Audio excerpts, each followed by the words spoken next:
ഞാൻ ഇന്ന് വരെ ഒരാളെയും ബുദ്ധിമുട്ടിച്ചിട്ടില്ല. കാരണം നമ്മളെ അവർക്ക് ആവശ്യമില്ലെങ്കിൽ നമ്മളവരെ വിളിച്ച് ബുദ്ധിമുട്ടിക്കുന്നത് ശരിയല്ല. അടുത്ത പടം നമ്മൾ തമ്മിൽ ഒന്നിച്ചാണെങ്കിൽ ആൾക്കാർക്ക് ജനങ്ങൾക്ക് ഇഷ്ടപ്പെടില്ല എന്നൊക്കെ പറയും. അപ്പം ഞാൻ പറയും അങ്ങനെ പറയാറുണ്ടല്ലോ ചേട്ടൻ. അതിന് ഞാൻ വ്യത്യസ്തമായിട്ടല്ല അഭിനയിക്കണേ, നീ ഒരേപോലെ അഭിനയിച്ചിട്ടും കാര്യമില്ലല്ലോ. നീ വെള്ളം ഒഴിച്ച് അവിടെ ഉണ്ടാക്കിയ പോലെ അല്ലല്ലോ ഈ കൊണ്ടുവന്നിരിക്കുന്നതെന്ന് ശ്രീനിയേട്ടൻ ചോദിച്ചപ്പോൾ പറഞ്ഞു ചേട്ടാ അതിലാരോ വെള്ളം കോരി ഒഴിച്ച് ചേട്ടാന്ന് പറഞ്ഞിട്ട്. പിന്നെ അതുപോലെ നമ്മളിങ്ങനെ അടുത്തിരുന്ന് ചേട്ടാ അങ്ങനെ ഇത്തിരി വിട്ടിരുന്നോ, ഇപ്പം ചിലപ്പം എൻ്റെ ഭാര്യ അവിടെ ഇരുന്ന് കാണുന്നുണ്ടാവും, ഇങ്ങനെയൊക്കെ പറയും. ചില സമയത്ത് നമുക്ക് കഞ്ഞിയായിരിക്കും, വൈകിട്ടത്തെ കഞ്ഞി കൊണ്ടുവരുമല്ലോ, അപ്പം ഞാൻ അതിനെക്കുറിച്ച് പാട്ട് പാടും. അപ്പം അവര് അങ്ങനെ ചിരിക്കും. അങ്ങനെ പറയും, പട്ടിക്ക് വകയില്ലാതെ ഉച്ചത്തിൽ കേഴുന്ന മർത്യനോടൊന്നേ പറയാനുള്ളൂ, ഒന്നിനുമൊന്നും പരിഹാരമല്ല നിൻ കഞ്ഞി കുടിക്കുവാനുള്ള മോഹം എന്നൊക്കെ പറഞ്ഞ് ശരി. ഞാൻ വീണ്ടും ഇങ്ങനെ പിടിക്കുകയല്ല, എങ്ങനെ ഒന്ന് ശക്തിയിൽ ഇങ്ങനെ വരിക്കുകയല്ല, ചേട്ടൻ ഒരൊറ്റ എയർ എന്നെ എടുത്തിട്ട് ഞാൻ ആ സോഫയിലേക്ക് പോയിട്ട് ഇങ്ങനെ വീണ് എനിക്ക് എണീക്കാൻ പറ്റില്ല, കിടന്നുപോയി. എനിക്ക് ചെല്ലുമ്പം ആദ്യത്തെ 3 ദിവസം പേടി തന്നെയാണ്, ഇപ്പോഴും അതെ. ആദ്യത്തെ 3 ദിവസം എനിക്ക് നല്ല ടെൻഷൻ. 3 ദിവസം കഴിഞ്ഞാൽ ഞാൻ ഓക്കെ. ശരിക്കും ഞാൻ എൻ്റെ ഡ്രസ്സൊക്കെ ഞാൻ തന്നെയാണ് തയ്ക്കുന്നത്, ഇപ്പോഴും അത് തന്നെ. അപ്പോൾ പോകുമ്പോഴൊക്കെ നല്ല നല്ല സാരികൾ കൊടുത്താണ് എല്ലാവരും വരിക. പക്ഷെ ഞാൻ പട്ടുസാരി അന്നും കൊടുക്കൂല, എന്നും എനിക്ക് പട്ടുസാരിയോട് അത്ര ഇതില്ല. അപ്പം നല്ല കോട്ടൺ സാരി വാങ്ങിയിട്ട് ഞാൻ അതിൽ പെയിൻറ്റ് ചെയ്യും. ടെലിഫിലിം ചെറുതായിട്ടൊന്ന് ഡയറക്റ്റ് ചെയ്ത് വെച്ചിട്ടുണ്ട്.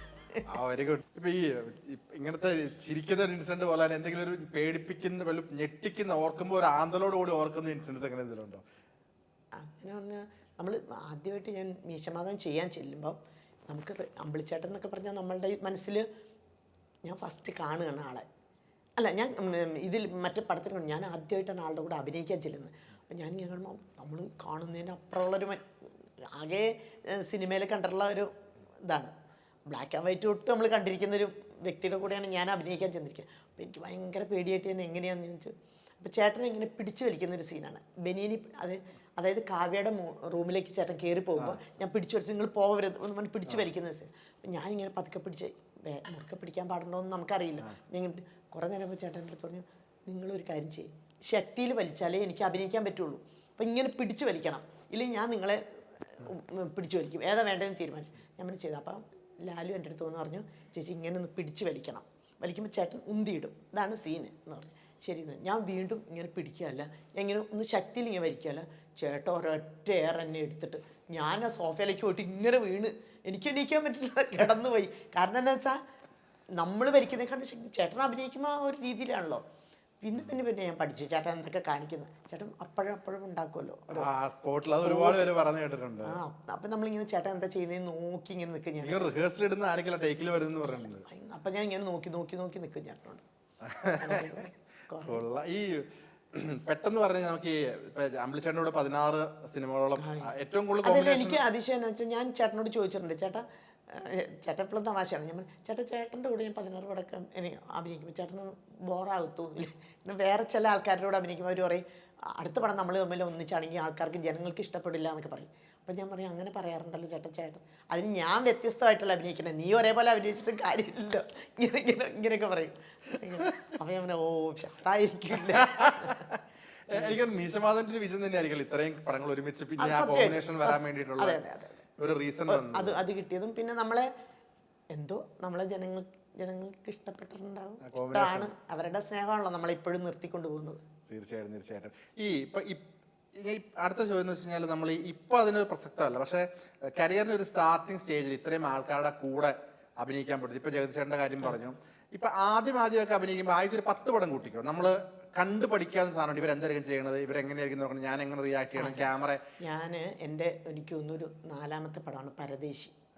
ലാലിൻ്റെ അമ്മയായിട്ടാണ് ഞാൻ ചെയ്തത്, മോഹൻലാലിൻ്റെ അമ്മയായിട്ട്. ഞാൻ പി.ടി. കുഞ്ഞമ്മ സാറിൻ്റെ പടം. അപ്പോൾ ഞാനിങ്ങനെ നിന്നിട്ട് എനിക്കെല്ലാം പറഞ്ഞു തന്നു ലാൽ. ഇങ്ങനെ വേണം. അതെന്തോ ഒരു ഭാഗ്യം. ഞാൻ ചെയ്യുന്ന പിള്ളേർ മുഴുവനും നമ്മളുടെ കൂടെ എല്ലാം നല്ല പഠിച്ച, അപ്പോൾ അവരൊക്കെ നമുക്ക് പറഞ്ഞു തരാറുണ്ട്. കൂടാതെ ഞാൻ പിന്നെ ഡയറക്ടർ അടുത്ത് പോയിരുന്ന് ചോദിക്കും, എന്താണ് ചെയ്യേണ്ടതെന്ന് ചോദിക്കാറുണ്ട്. ഒക്കെ എല്ലാവരും നല്ല സ്നേഹത്തോടു കൂടി, അല്ലെങ്കിൽ ഒരിക്കലും എനിക്ക് ചെയ്യാൻ പറ്റത്തില്ല.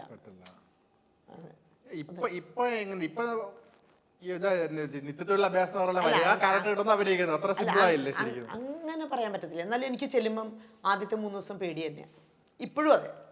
ആദ്യത്തെ 3 ദിവസം എനിക്ക് നല്ല ടെൻഷൻ. 3 ദിവസം കഴിഞ്ഞാൽ ഞാൻ ഓക്കെ. ഇപ്പോഴും ശരിക്കും ഇപ്പം എല്ലാവരും തമാശ. പണ്ടൊക്കെ 3 ദിവസം എന്ന് പറഞ്ഞാൽ നമുക്ക് ഒരു 10-15 ദിവസം ഷൂട്ട് ഉണ്ടാവും. ഇപ്പം 3 ദിവസം കൊണ്ട് ഷൂട്ട് തീരും. ഈ 3 ദിവസം വിഷമിച്ച് നിന്നിട്ട് കാര്യമില്ല. പണ്ട് ടെൻഷൻ അടിച്ചെന്ന ആ സമയം കഴിഞ്ഞിട്ടുണ്ടാവും. അതെ, മറ്റേന്ന് പറഞ്ഞാൽ 2 ദിവസം ആകുമ്പോഴേക്കും നമ്മളെ എല്ലാം ഒന്ന് ഇതായി കഴിഞ്ഞാൽ സെറ്റാകും. ഇത് സിനിമ ഇപ്പൊ ഇല്ലാത്തൊരു സമയത്ത് ചേച്ചി സീരിയൽ ചെയ്യുന്നു, ആഡ് ചെയ്യുന്നു, അതൊക്കെ അല്ലാതെ വീട്ടിൽ ഇരിക്കുന്ന ഒരു മീ ടൈമിൽ ചെയ്യുന്ന കാര്യങ്ങൾ എന്തായിരിക്കും? ഞാൻ ശരിക്കും ഞാൻ എൻ്റെ ഡ്രസ്സൊക്കെ ഞാൻ തന്നെയാണ് തയ്ക്കുന്നത്. ഇപ്പോഴും അത് തന്നെ. പിന്നെ ഡ്രസ്സിൽ പെയിൻറ്റിങ് എനിക്കിഷ്ടമുള്ളതാണ്. ഞാൻ ആ പെയിൻറ്റിങ്ങിൽ കൂടെയാണ് ഈ മറ്റേ തയ്യൽ എംബ്രോയിഡറി സ്കൂൾ തുടങ്ങി. ഞാൻ ആദ്യമൊക്കെ നമ്മൾ ഹസ്ബൻഡ് എഞ്ചിനീയർ ആയിരുന്നു എന്ന് പറഞ്ഞില്ല, അപ്പോൾ അവർക്ക് ഗെറ്റ് ടുഗദർ എന്ന് പറഞ്ഞിട്ട് പ്രോഗ്രാം ഉണ്ടാവും, എല്ലാ മാസവും ഉണ്ടാവും. അപ്പോൾ പോകുമ്പോഴൊക്കെ നല്ല നല്ല സാരികൾ കൊടുത്താണ് എല്ലാവരും വരിക. പക്ഷെ ഞാൻ പട്ടുസാരി അന്നും കൊടുക്കൂല, ഇന്നും എനിക്ക് പട്ടുസാരിയോട് അത്ര ഇതില്ല. അപ്പോൾ നല്ല കോട്ടൺ സാരി വാങ്ങിയിട്ട് ഞാൻ അതിൽ പെയിൻറ്റ് ചെയ്യും. അപ്പോൾ ആദ്യ സമയത്തൊക്കെ പെയിൻറ്റ് ചെയ്ത് നമ്മളിങ്ങനെ വെണ്ടയ്ക്കൊക്കെ ഒരു 10 വെണ്ടയ്ക്കൊക്കെ വാങ്ങി വെച്ചിട്ട് അത് കട്ട് ചെയ്യും, ഒരു ഫാബ്രിക് പെയിൻറ്റ് മുക്കിയിട്ട് ഇങ്ങനെ വെച്ച് ഡിസൈൻ കൊടുക്കും. അപ്പോൾ നല്ല ഭംഗിയായിരിക്കുമല്ലോ. എന്നിട്ട് ഇത് ഉണങ്ങുമ്പോൾ അടുത്ത സൈഡ് ഇതൊക്കെ എൻ്റെ സ്ഥിരം. ചേച്ചി വരയ്ക്കുമോ? അതല്ല, അത്ര നന്നായിട്ട് വരയ്ക്കാൻ എനിക്കറിയില്ല. എൻ്റെ മോൻ വരച്ചു തരും, പേരക്കുട്ടി വരയ്ക്കുന്നത്. അപ്പോൾ അവൻ ഒരു ഡിസൈൻ ചെയ്ത് തന്നിട്ട് പോകും. ഞാൻ അതിലൊക്കെ ഓരോ ഡിസൈൻ പെയിൻ്റൊക്കെ ചെയ്ത് എൻ്റെ ഡ്രസ്സൊക്കെ ഞാൻ സെറ്റാക്കി എടുക്കും. അപ്പോൾ ചേച്ചി ഇപ്പം നമ്മൾ സോഷ്യൽ മീഡിയ കാണുന്ന എല്ലാ കോസ്റ്റ്യൂംസും ചേച്ചി തന്നെ ഞാൻ തയ്ക്കുന്നത് ഞാൻ തന്നെ, എല്ലാം ഞാൻ തന്നെ തയ്ച്ചെടുക്കും. ഓൾമോസ്റ്റ് തയ്ക്കുന്നതാണ്. അത് കൊള്ളാം. എന്തായാലും ഇപ്പം ഇത്രയും വർഷത്തെ കരിയറാണ്, അഭിനയം ഇത്രയും 400ഓളം സിനിമകളായി. സിനിമയുടെ മറ്റേതെങ്കിലും മേഖലയിലൊന്ന് കൈവെക്കണമെന്ന് ആഗ്രഹം തോന്നിയിട്ടുണ്ടോ? അങ്ങനെ ആഗ്രഹമൊന്നും തോന്നിയിട്ടില്ല. ഇത് തന്നെ സിനിമ അഭിനയം തന്നെ മുന്നോട്ട് കൊണ്ടുപോകണമെന്ന് ആഗ്രഹം. പക്ഷെ ഞാനൊരു ടെലിഫിലിം ചെറുതായിട്ടൊന്ന് ഡയറക്റ്റ് ചെയ്ത് വെച്ചിട്ടുണ്ട്. Very good. എന്താണ് അതിന്റെ പേര്? ബാക്കി ഡീറ്റെയിൽസ് എന്നത്തേക്ക് വരും? രാഹുൽ കൃഷ്ണ എന്നാണ് അതിൻ്റെ പേര്. അതിങ്ങനെ അത് നടന്നൊരു സംഭവം ഞാൻ കണ്ടപ്പോൾ നമുക്കത് വിഷമം, ആ ഒരു വിഷമത്തിൽ നിന്ന് ഞാൻ ഒരു ഇതുപോലെ ത്രെഡ് പോലെ സെന്നൻ പള്ളാശ്ശേരിയെ കൊണ്ട് ഞാൻ കഥ പറഞ്ഞു കൊടുത്തു. സെന്നൻ അത് എഴുതി തന്നു. എന്നിട്ട് ഞങ്ങൾ എല്ലാവരും കൂടെ അതൊന്ന് സെറ്റ് ചെയ്ത് വെച്ചിട്ടുണ്ട്. അതിന്റെ പേര് രാഹുൽ കൃഷ്ണ എന്നാണ്. ടെലിഫിലിന്റെ പേര് രാഹുൽ കൃഷ്ണ എന്നാണ്. അതിൽ അഭിനയിച്ചേക്കുന്നത് ദിനേശ് ചേട്ടനുണ്ട്, ദിനേശ് പണിക്കറുണ്ട്, പിന്നെ എല്ലാം ഒരുവിധം അറിയപ്പെടുന്ന പിള്ളേർ തന്നെ. എല്ലാം തന്നെയാണ്. വായനാശീലം ഉണ്ടോ ചേച്ചിക്ക്? വായിക്കാറുണ്ട്. എന്ത് തരം പുസ്തകങ്ങളാണ്? അല്ല, എനിക്ക് കിട്ടുന്ന പുസ്തകങ്ങൾ മുഴുവൻ വായിക്കും. ഞാൻ ആദ്യമൊക്കെ ആരും വായിക്കാത്ത പോലെ ഖസാക്കിൻ്റെ ഇതിഹാസമൊക്കെ ഒരു 10-15 പ്രാവശ്യം വായിച്ചിട്ടുണ്ട്. കാലം കുറേ പ്രാവശ്യം വായിച്ചിട്ടുണ്ട്. നമുക്ക് മനസ്സിലാകുന്നവരെ വായിക്കിരുന്നു. എനിക്ക് ഹസ്ബൻഡ് ഭയങ്കരമായിട്ട് പുസ്തകങ്ങൾ ഇഷ്ടപ്പെടുന്ന ആളായിരുന്നു. അപ്പം നമ്മൾ ആൾ ജോലിക്ക് പോയി കുട്ടികളും പോയി കഴിഞ്ഞാൽ പിന്നെ ഇരിക്കുന്ന സമയം വായനയായിരുന്നു എൻ്റെ ഇത്. ഇപ്പം അത്രയ്ക്ക് വായിക്കാൻ പറ്റുന്നില്ല, എന്നാൽ പോലും നമുക്ക് ഇഷ്ടമാണ്. ഇപ്പം എന്നോട് സംസാരിച്ച പോലെ കുറച്ച് മുന്നേ ചേച്ചി പറഞ്ഞു സിനിമയിൽ അവസരങ്ങൾ കുറയുമ്പോൾ സീരിയലിലേക്ക് ഫോക്കസ് ചെയ്തു. ഇപ്പം അങ്ങനെ ഒരു സമയത്ത് നമ്മൾ പറഞ്ഞു കേട്ടോ, എനിക്കൊന്ന് കവിയർപ്പന്നമ്മ ചേച്ചി ആരൊക്കെ പറഞ്ഞു കേട്ടോ, ഇപ്പോഴത്തെ സിനിമ ഇപ്പോഴല്ല, ഒരു 6-7 വർഷം മുന്നത്തെ ഒരു സിനിമയിൽ ആർക്കും അച്ഛനമ്മ എന്ന് പറഞ്ഞൊരു കഥാപാത്രങ്ങൾ ഇല്ലാത്ത ഒരു കഥകളായിരുന്നു കൂടുതലും വന്നിരുന്നതെന്ന് പറഞ്ഞു കേട്ടിട്ടുണ്ട്. ഇപ്പം സിനിമയിൽ അവസരങ്ങൾ കുറയുന്നത് എന്തുകൊണ്ടാണെന്ന് ഇപ്പോഴും ചിന്തിച്ചിട്ടുണ്ടോ? ഇല്ല, ഇപ്പം അല്ലെങ്കിൽ ഇപ്പം ആരെങ്കിലും വിളിച്ച് സുഹൃത്തുക്കൾ ഒരുപാട് പേരുണ്ട്, പടം ഇല്ല എന്താണ് അങ്ങനെ ചോദിക്കുന്ന സ്വഭാവം? ചോദിക്കാറുണ്ട് കുറേ പേര്. കാണുന്നില്ല ഇപ്പം എന്താ എന്നൊക്കെ ചോദിക്കും. ഇപ്പം ഞാൻ പറയാം ഇല്ല, ഉണ്ടെങ്കിൽ നമ്മളെ വിളിക്കുമല്ലോ, നമ്മളെ അല്ല. ചേച്ചി സുഹൃത്തുക്കളോട് ചോദിക്കാറുണ്ട് അവിടെ പടം തുടങ്ങുമ്പോൾ അങ്ങനെ വിളിക്കുന്ന? ഇല്ല, ഞാൻ ഇന്ന് വരെ ഒരാളെയും ബുദ്ധിമുട്ടിച്ചിട്ടില്ല. കാരണം നമ്മളെ അവർക്ക് ആവശ്യമില്ലെങ്കിൽ നമ്മളവരെ വിളിച്ച് ബുദ്ധിമുട്ടിക്കുന്നത് ശരിയല്ലോ. നമ്മൾ വേണമെന്നുണ്ടെങ്കിൽ നമ്മളെ വിളിക്കുമല്ലോ. നമ്മളവരെ വിളിക്കുമ്പോൾ അവർക്ക് ചിലപ്പോൾ ടെൻഷനാകും, അയ്യോ ചേച്ചി വിളിച്ചു എന്ത് ചെയ്യും എന്നൊരു വിഷമം ഉണ്ടാക്കില്ല. അത് ഞാൻ വിളിക്കാറില്ല. പടം കഴിഞ്ഞതിന് ശേഷം ഞാൻ വിളിക്കാറുള്ളൂ. അവർ തുടങ്ങുന്നു അറിയുമ്പോൾ ഞാൻ വിളിച്ച് വിളിക്കാറില്ല. ഓക്കെ. ഇപ്പൊ ഈ സീരിയൽ ചെയ്യുന്നു, ഇപ്പൊ ഒരു ചാനലിലൊരു കുക്കറി ഷോ ചെയ്യുന്നുണ്ട്. വീട്ടിൽ ശരിക്കും പറഞ്ഞാൽ നന്നായിട്ട് കുക്ക് ചെയ്യുന്ന ആളല്ലേ ചേച്ചി? എന്താണ് ഏറ്റവും എളുപ്പത്തിൽ ചേച്ചിക്ക് എപ്പോൾ പറഞ്ഞാൽ വയ്ക്കാൻ മാത്രമുള്ള ഡിഷ് എന്തായിരിക്കും? ഞാൻ ചിക്കൻ എല്ലാം വയ്ക്കും. വെജിറ്റേറിയനും ചിക്കനൊക്കെ വയ്ക്കും. ഒരു പ്രാവശ്യം ഒരു തമാശ ഉണ്ടായിട്ടുണ്ട്. ഞാൻ പറുദീസ എന്ന് പറഞ്ഞിട്ട് പടം നടക്കുന്നുണ്ട് നമ്മുടെ വാഗമൺ വെച്ചിട്ട്. അപ്പം അതിന് മുമ്പ് ഞാനൊരു പടം ചെയ്തിരുന്നു, ഓർഡിനറി. അപ്പം അന്ന് ഞാൻ അവിടെ വെച്ചിട്ട് ഒരു ചിക്കൻ ഉണ്ടാക്കി കൊടുത്തു. അപ്പം ഞാനതിൽ എന്താണെന്ന് വെച്ചാൽ നമ്മൾ വേറെ മസാലകളൊന്നും ഇല്ലാത്തൊരു ചിക്കൻ ഉണ്ടാക്കി അവർക്ക് കൊടുത്ത്. അന്ന് പ്രൊഡക്ഷൻ കൺട്രോളർ മരിച്ചുപോയി, മറ്റേ നമ്മുടെ പുള്ളി തന്നെയായിരുന്നു മറ്റേ പറുദീസയുടെ. അപ്പോൾ പറഞ്ഞിങ്ങനെ ചേച്ചി മറ്റേ മസാലയൊന്നും ഇല്ലാത്തൊരു ചിക്കൻ ഉണ്ടാക്കും അതാന്നൊക്കെ പറഞ്ഞു. അപ്പം ഞാൻ എങ്ങനെയാണ് ഉണ്ടാക്കുക എന്നൊക്കെ ചോദിച്ചു. അപ്പം ഞാൻ ആ സമയത്ത് ഇതേപോലെ തന്നെ നമ്മുടെ കൈരളിയിലാണ് ഒരു കുക്കറിയുടെ ഇതിന് വേണ്ടി വിളിച്ച് ലൈവായിട്ട് ഒരെണ്ണമുണ്ടായിരുന്നു. അന്ന് നമ്മുടെ ശ്രീനിയേട്ടന് പനിയായിട്ട് ശ്രീനിയേട്ടൻ ഷൂട്ടിന് പോയിട്ടില്ല, അവിടെ ഇരിക്കുമ്പോഴാണ് ഞാനിത് ഉണ്ടാക്കിക്കൊണ്ടിരിക്കുന്നത്. അപ്പോൾ എന്നോട് വന്നപ്പോൾ പറഞ്ഞു ഇത് ഉണ്ടാക്കി തരാൻ പറഞ്ഞു. അപ്പോൾ അതിലൊരു മസാലയൊന്നും വേണ്ട, ആകെ വേണ്ടത് മഞ്ഞപ്പൊടി, കുരുമുളക് പൊടി, അങ്ങനത്തെ വാഴയിലുള്ളൊരു ചിക്കനാണ്. ഞാനത് ഉണ്ടാക്കി എല്ലാം റെഡിയാക്കി വെച്ച് കഴിഞ്ഞപ്പോൾ ആരോ അതിൽ കൊണ്ടുപോയി കുറേ വെള്ളം കോരി വെച്ചിട്ട് മൊത്തം ഇതാക്കി വെച്ചു. എന്നിട്ട് പിന്നെ ഞാനത് വറ്റിച്ച് നീ വെള്ളം ഒഴിച്ച് അവിടെ ഉണ്ടാക്കിയ പോലെ അല്ലല്ലോ ഈ കൊണ്ടുവന്നിരിക്കുന്നതെന്ന് ശ്രീനിയേട്ടൻ ചോദിച്ചപ്പോൾ പറഞ്ഞു ചേട്ടാ അതിലാരോ വെള്ളം കോരി ഒഴിച്ച് ചേട്ടാന്ന് പറഞ്ഞിട്ട് ചേട്ടൻ ഉണ്ടാക്കി കൊടുക്കലൊക്കെ ഉണ്ടായിരുന്നു. ഓർഡിനറിയിൽ ഇങ്ങനെ ചിക്കൻ പൊള്ളിച്ചതല്ലോ വാഴയില അല്ല അതേപോലെ ഇരിക്കും, പക്ഷെ ഭയങ്കര ടേസ്റ്റാണ്. അതിൽ വെള്ളമേ വേണ്ട, വെള്ളം ഒഴിക്കണ്ട. ചിക്കൻ ആദ്യം നന്നായിട്ട് കഴുകി വൃത്തിയാക്കി വെച്ചിട്ട് നമ്മൾ കുരുമുളക് പൊടി, മഞ്ഞൾപ്പൊടി, കൊല്ലമുളക് എന്ന് പറയില്ല, വറ്റൽമുളക്, അത് പിന്നെ കറിവേപ്പില, ഇത്രയൊക്കെ സാധനങ്ങൾ, തേങ്ങാക്കൊത്ത് വേണമെങ്കിൽ ഇത്രയും സാധനം ആവശ്യമുള്ളൂ. ഭയങ്കര ടേസ്റ്റാണ്. നമ്മൾ ഇത് ചിക്കൻ ആവിയിലാണ് വേവേണ്ടത്, ചെറിയ ചൂട്. എന്നിട്ട് അത് എടുത്തിട്ട് വാഴയിലേക്ക് ഇട്ടിട്ട് മൂടി വീണ്ടും വെച്ച് തിരിച്ചു മറിച്ചിട്ട് വാഴയില തുറക്കുമ്പോൾ നല്ല സ്മെല്ല്, വാഴ ഇലയുടെ സ്മെല്ലും ഈ ചിക്കൻ്റെ സ്മെല്ലും കൂടെ കൂടിയിട്ട് അതിന് മസാലയ്ക്ക് ഭയങ്കര ടേസ്റ്റ് ആയിരിക്കും. ഈ കുരുമുളകും മഞ്ഞളും ഒക്കെ കൂടെ പിടിച്ചിരിക്കുമല്ലോ, ചെറിയ ഉള്ളിയൊക്കെ കൂടെ ഇങ്ങനെ പിടിച്ചിരിക്കും, ഭയങ്കര ടേസ്റ്റ്.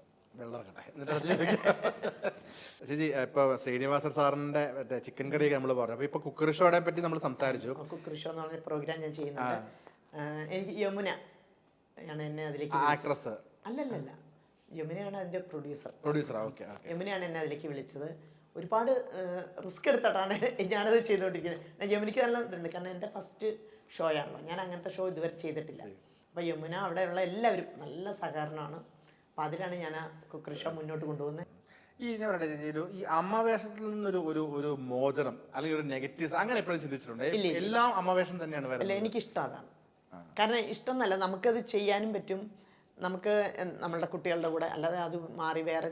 എനിക്ക് ശരിക്കും കോമഡി ചെയ്യാൻ ആഗ്രഹമുണ്ട്, ഇഷ്ടമുണ്ട്. നമ്മൾ സീരിയസ് ആയിട്ട് കാണുന്ന ആൾക്കാർ കോമഡിയിലേക്ക് മാറി കഴിഞ്ഞാൽ ഭീകരമായിട്ട് അത് അതിന്റെ റെസ്പോൺസ് ഭയങ്കരമായിരിക്കും. ഞാനിതൊക്കെ തീർക്കുന്നത് ലൊക്കേഷനിലാണ്. ലൊക്കേഷനിൽ ഞാൻ വെറുതെ ഇരിക്കാറില്ല. എല്ലാവരും പറയാറുണ്ട്, ഞാൻ അവരുടെ കൂടെ കൂടി തമാശ പറഞ്ഞ് തമാശ പാട്ടൊക്കെ പാടി ഇങ്ങനെ പോകാറുണ്ട്. എനിക്കൊന്ന് ആസ് എ പേഴ്സൺ ഭയങ്കര ഒരു ഹ്യൂമർ സെൻസ് ഉള്ള വ്യക്തിയാണെന്ന് ഞാൻ ഇങ്ങനെ പാട്ടുകളൊക്കെ അപ്പം ഉണ്ടാക്കും, എന്നിട്ട് പാടും, ഇങ്ങനെയൊക്കെ ആയിട്ട് ഞങ്ങൾ ലൊക്കേഷനിൽ അങ്ങനെ തന്നെ. ഫോർ എക്സാമ്പിൾ അപ്പം ഉണ്ടാക്കിയ ഒരു പാട്ട് പാടിയോ? അങ്ങനെയല്ല, ഞാൻ ചില സമയത്ത് നമുക്ക് കഞ്ഞിയായിരിക്കും, വൈകിട്ടത്തെ കഞ്ഞി കൊണ്ടുവരുമല്ലോ, അപ്പൊ ഞാൻ അതിനെക്കുറിച്ച് പാട്ട് പാടും. അപ്പൊ അവര് അങ്ങനെ ചിരിക്കും. അങ്ങനെ പറയും, അട്ടിക്ക് വകയില്ലാതെ ഉച്ചത്തിൽ കേഴുന്ന മർത്യനോടൊന്നേ പറയാനുള്ളൂ, ഒന്നിനും ഒന്നും പരിഹാരമല്ല നിൻ കഞ്ഞി കുടിക്കുവാനുള്ള മോഹം എന്നൊക്കെ പറഞ്ഞ് ഇങ്ങനെ പാടിയ ഇങ്ങനെ ഓരോന്ന് പാടിക്കൊണ്ടിരിക്കും. അപ്പൊ എഴുതുന്ന സ്വഭാവമുണ്ടോ? കവിത എഴുതാറുണ്ട്. ഇങ്ങനെ കുറച്ചൊക്കെ എഴുതി വെച്ചിട്ടുണ്ട്. കവിത എഴുതി വെച്ചിട്ടുണ്ട്? എന്തെങ്കിലും ബുക്കാക്കാനുള്ള അല്ലെങ്കിൽ? ഇല്ല, അത് ഒരിടയ്ക്ക് ഇങ്ങനെ സോണി സായി എന്ന് പറഞ്ഞിട്ടൊരു ഗായികയുണ്ട്, അവരെൻ്റെ അടുത്ത് എപ്പോഴും പറയും, ഇത് നമുക്ക് ഞാൻ പാടിക്കോളാം ചേച്ചി, നമുക്കിത് ആ കണക്ക് പറയാറുണ്ട്. നമുക്ക് പ്രതീക്ഷിക്കാതെ ഇല്ല അങ്ങനെ. ഓക്കെ ചേച്ചി, നമുക്ക് ഈ അമ്പിളിച്ചേട്ടന്റെ ജഗദീഷ് ശ്രീകുമാർ സാറിന്റെ സൗഹൃദത്തിനെ പറ്റി പറഞ്ഞു. അതുപോലെ തന്നെ ഇന്നസെന്റ് സാറിന്റെ പട്ടാളത്തിലൊക്കെ അഭിനയിച്ച. ഞാൻ ചേട്ടൻ്റെ കൂടെ പട്ടാളം മാത്രമല്ല ഒരുപാട് പടങ്ങൾ ചെയ്തിട്ടുണ്ട് ചേട്ടൻ്റെ കൂടെ. മറ്റേ എന്താ പറയുക, കുറേ നമ്മൾ മറ്റേ പെട്ടെന്ന് പടങ്ങളുടെ പേരുകൾ കിട്ടുന്നില്ല, ഒത്തിരി പടത്തിൽ ഭാര്യയായിട്ട് അഭിനയിച്ചിട്ടുണ്ട് ഞാൻ ചേട്ടൻ്റെ കൂടെ. ഇവർ രണ്ടുപേരും സെയിം ചേട്ടൻ്റെ കൂടെ ഒക്കെ അഭിനയിക്കുമ്പോൾ എന്താന്ന് വെച്ചാൽ ഭയങ്കര തമാശയായിരിക്കും. എപ്പോഴും നമുക്ക് ഇങ്ങനെ അമ്പിളിച്ചേട്ടനും എല്ലാവരും ഇങ്ങനെ ഓരോന്ന് പറഞ്ഞു എന്നിട്ട് അവർ ചിരിക്കില്ല കേട്ടോ. അപ്പം നമ്മളിങ്ങനെ നോക്കുമ്പോൾ നമ്മൾ ചേട്ടൻ ചിരിക്കണ്ടാവില്ല, ചേട്ടാ എന്താ ചിരിക്കാത്ത? നീ ചിരിക്കണ്ടല്ലോ, പിന്നെ ഞാനെതിരെ ചിരിക്കണേന്ന് ചോദിക്കും. ഞാൻ ഇത് കേട്ടാ ഇങ്ങനെ കിടുകിടുന്ന് ചിരിച്ചു. സാറ് നമ്മളൊരു പ്രോഗ്രാം ഉണ്ടായിരുന്നു, അപ്പം സാറ് ക്യാമറ ഓഫ് ചെയ്തിട്ട് പറയുന്ന ഭയങ്കര ഹ്യൂമറാണ്. സാറ് പറഞ്ഞ തമാശയാണോ വേണ്ടി കളിയാക്കുന്നതാണോ നമുക്ക് പെട്ടെന്ന് കത്തൂല്ല, കാരണം വളരെ ഗൗരവത്തിലേ പറയത്തുള്ളൂ. പിന്നെ അതുപോലെ നമ്മളിങ്ങനെ അടുത്തിരുന്ന് ചേട്ടാ അങ്ങനെ ഇത്തിരി വിട്ടിരുന്നോ, ഇപ്പൊ ചിലപ്പം എൻ്റെ ഭാര്യ അവിടെ ഇരുന്ന് കാണുന്നുണ്ടാവും, ഇങ്ങനെയൊക്കെ പറയും, കാണുന്നുണ്ടാവും. അപ്പൊ ഇത്തിരി ഒരു അകലം പാലിച്ചു അതൊക്കെ പറയും നമ്മളോട്. വെറുതെ നമ്മൾ വിചാരിക്കുന്നത് ശരിക്കും ചേട്ടൻ പറയണം. ചേച്ചി, യാത്രകളെ പറ്റിയൊക്കെ എന്താണ് കാഴ്ചപ്പാട്? ഒരുപാട് ഞാൻ ഇടയ്ക്ക് വിളിക്കുമ്പോൾ ദുബായിലൊക്കെയാണ് യാത്രകൾ. അതാണ് ഞാൻ പറഞ്ഞത്, ഞാൻ കേരളം വിട്ട് എങ്ങോട്ടും പോയിട്ടില്ല, ഒരു പാസ്പോർട്ട് ഇല്ല, ഒന്നും ഇല്ലാത്ത ഒരാളായിരുന്നു ഞാൻ. നമ്മുടെ കാസിനോവ എന്ന് പറഞ്ഞ പടം ആണ് ഞാൻ ആദ്യമായിട്ട് പാസ്പോർട്ട് എടുക്കുന്നത്. അന്ന് ഞാൻ പടം ചെയ്യുന്ന സമയത്ത് അന്ന് എനിക്ക് വേറെ കാര്യങ്ങളൊന്നും ചിന്തിക്കില്ല കേട്ടോ. എല്ലാ പടങ്ങളും പറയും അഡ്വാൻസ് വാങ്ങി വയ്ക്കും, ഇത്രയേ ഉള്ളൂ. അതിന് അഡ്വാൻസ് വാങ്ങി വെച്ച് കഴിഞ്ഞപ്പോൾ ബാബു എന്നെ വിളിച്ചിട്ട് പറഞ്ഞു, ചേച്ചി പാസ്പോർട്ട് കൊടുത്തു വിടാൻ പറഞ്ഞു. ഞാൻ പറഞ്ഞു പാസ്പോർട്ടൊന്നും ഇല്ല ബാബു എനിക്ക്, പിന്നെ എന്തിനാ നിങ്ങൾ അഡ്വാൻസ് വാങ്ങി വെച്ച്, ഇത് ദുബായിലാണ് ഷൂട്ട്. ഞാൻ പറഞ്ഞു അയ്യോ എനിക്കില്ല, വേഗം പോയിട്ട് പാസ്പോർട്ട് എടുക്കാൻ പറഞ്ഞു. അങ്ങനെ ഞാൻ പോയിട്ട് ആദ്യമായിട്ട് പാസ്പോർട്ട് എടുത്ത് ആദ്യം പോയത് ദുബായിൽ ഈ കാസിനോയുടെ ഷൂട്ടിനാണ്. എൻ്റെ ഒരു ഭാഗ്യം നോക്കണേ, ഷൂട്ട് ദുബായിൽ കഴിഞ്ഞ് സെവൻസിൻ്റെ ഷൂട്ട് നടക്കുകയാണ് കോഴിക്കോട്. അപ്പോൾ എനിക്ക് തിരിച്ച് കോഴിക്കോട് വരണം. അപ്പോൾ അവിടെ നിന്ന് തന്നെ കയറ്റി കോഴിക്കോട് വിട്ടു.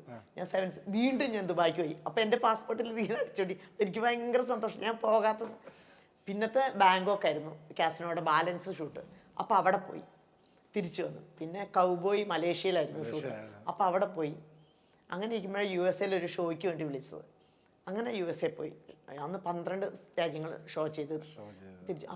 അന്നേരമാണ് എനിക്ക് തോന്നിയത് ഷോ ചെയ്യാൻ പറഞ്ഞാൽ നല്ലൊരു ഇതാണ്. അപ്പം നമുക്ക് ചെയ്തുകൂടെ. അങ്ങനെ ഞാൻ പിറ്റത്തെ ഷോ ഞാൻ ചെയ്തു. ചേച്ചി കോർഡിനേറ്റ് ചെയ്തു? ഞാൻ കോർഡിനേറ്റ് ചെയ്ത് ഞാൻ തന്നെ എല്ലാം ഡയറക്ടറൊക്കെ ആയിട്ട് ഞാൻ തന്നെ ഇതാക്കിയിട്ട് ഷോ ചെയ്തു. പക്ഷേ ഷോ നല്ല വിജയമായിരുന്നു. അതിനുശേഷം ഞാൻ 9 വർഷം USA ഷോ ചെയ്തു. ഞാൻ തന്നെ കോർഡിനേറ്റ് ചെയ്ത് ഞാൻ തന്നെ ഇതാക്കി കൊണ്ടുപോയി. പിന്നെ അത് ഷോ ഇപ്പോൾ ചെയ്തിട്ടുണ്ടാവും? ഷോ കുറേ ചെയ്തിട്ടുണ്ട്. ദുബായിലും അവിടെയും ഇവിടെയൊക്കെ ആയിട്ട്. പിന്നെ അതേപോലെ സിംഗപ്പൂർ ഒരു വലിയ ഷോ ചെയ്തു. ഡയറക്ഷൻ ചേച്ചി നമ്മൾ തന്നെ ഇങ്ങനെ നിന്ന് ചെയ്ത് പോകുന്നു. ദുബായിൽ ഓണ പ്രോഗ്രാം ആയിരുന്നു. അത് ശരിക്കും എൻജോയ് ചെയ്യുന്നുണ്ടോ? തീർച്ചയായും. എനിക്ക് കുട്ടികളെയൊക്കെ വെച്ച് ഡാൻസ് ഒക്കെ പഠിപ്പിച്ച് അതൊക്കെ സെറ്റ് ചെയ്ത് അവരുടെ ഡ്രസ്സും എല്ലാത്തിലും ഞാൻ ഇടപെടും. എല്ലാം ചെയ്ത് എല്ലാം കറക്റ്റാക്കി എല്ലാവരും ഏൽപ്പിച്ച് ചെയ്യുമ്പോൾ എനിക്കൊരു സന്തോഷമാണ്. ചേച്ചി ഇത്രയും തിരക്കിനിടയ്ക്ക് ഇപ്പോൾ ഓണം, ക്രിസ്മസ്, ഫെസ്റ്റിവൽസ് ഒക്കെ വീട്ടിലേക്ക് വരാൻ വേണ്ടി ശ്രമിക്കാറുണ്ടോ? പറ്റാറുണ്ടോ? ഞാൻ വീട്ടിലായിരിക്കും. ഇപ്പം ഈ ഓണത്തിനും ഞാൻ വീട്ടിലായിരുന്നു. അമ്മയുണ്ടായിരുന്നു, മക്കളുണ്ടായിരുന്നു, ആങ്ങളമാർ വന്നിരുന്നു, എല്ലാവരും എറണാകുളത്തായിരുന്നു. എനിക്ക് തോന്നുന്നു നമ്മൾ കുറച്ചധികം നേരം സംസാരിച്ചു. ഒരുപാട് പേര് ചോദിച്ച ചോദ്യത്തിന് ഇതിലൂടെ ഉത്തരം കിട്ടുകയാണ്. ഗ്രാൻഡ് സണ്ണാണ് ഇൻസ്റ്റാഗ്രാം ചെയ്യുന്നത്. ഓക്കെ ചേച്ചി, ഇതുപോലെ തന്നെ ഇൻസ്റ്റാഗ്രാമിൽ ഇനിയും മില്യൺ വ്യൂസ് ആയിട്ട് പോട്ടെ. ഷോയും അതല്ല, കാരണം അവൻ ഓരോ പാട്ടുകൾ പറയും, ഞാനത് കേട്ടിരിക്കും. ഇതെങ്ങനെയുണ്ടാവും അമ്മമ്മ എന്ന് ചോദിക്കും. അപ്പം ഞാൻ പറയും എനിക്കിതിൻ്റെ അർത്ഥങ്ങളൊന്നും വലുതായിട്ടൊന്നും അറിയില്ല കേട്ടോ, അതും കൂടെ പറയാം. പക്ഷേ പാട്ടിൻ്റെ ഒരു ഇഷ്ടം വരുമല്ലോ നമുക്ക്. ഇഷ്ടം വരുമ്പോൾ എടാ ഇത് നല്ല പാട്ടാണല്ലോ, ഇത് നന്നായിട്ടുണ്ട് എന്ന് ഞാൻ പറയും. അപ്പോൾ അവൻ വീണ്ടും അത് ഇട്ട് നോക്കും ഇങ്ങനെയൊക്കെ തന്നെ. ഫോട്ടോസ് മൊത്തം ഞാൻ എടുത്തോണ്ട് വരുന്ന അതവനല്ല. അവൻ ഇത് പാട്ട് ചെയ്യുന്നതേ ഉള്ളൂ. ഞാൻ ഓരോ സ്ഥലത്ത് പോകുമ്പോൾ എൻ്റെ റീലും ഞാൻ എടുത്തിട്ട് വരും. അങ്ങനെയാണ് ചേച്ചി. അപ്പം ഇൻസ്റ്റാഗ്രാം പോലെ തന്നെ വൈറലാവട്ടെ, ബാക്കി സിനിമകളും സീരിയലുകളും പരസ്യങ്ങളിലും ഷോകളും എല്ലാം തിരക്കായിട്ട് ഇതുപോലെ തന്നെ തീർച്ചയായും. ഇതുവരെ എത്തിച്ചത് പ്രേക്ഷകരാണ്. തീർച്ചയായും അവർ തരുന്ന സ്നേഹവും സപ്പോർട്ടും അനുഗ്രഹമാണ് എനിക്കെന്നും ഇതുപോലെ നിൽക്കാൻ സാധിക്കുന്നത്. 25 വർഷം 400ഓളം സിനിമകളായി. അത് 50 വർഷം പൂർത്തിയാവട്ടെ. തൊടുന്നെല്ലാം പൊന്നാവട്ടെ. All the very best. ഒരുപാട് സന്തോഷം.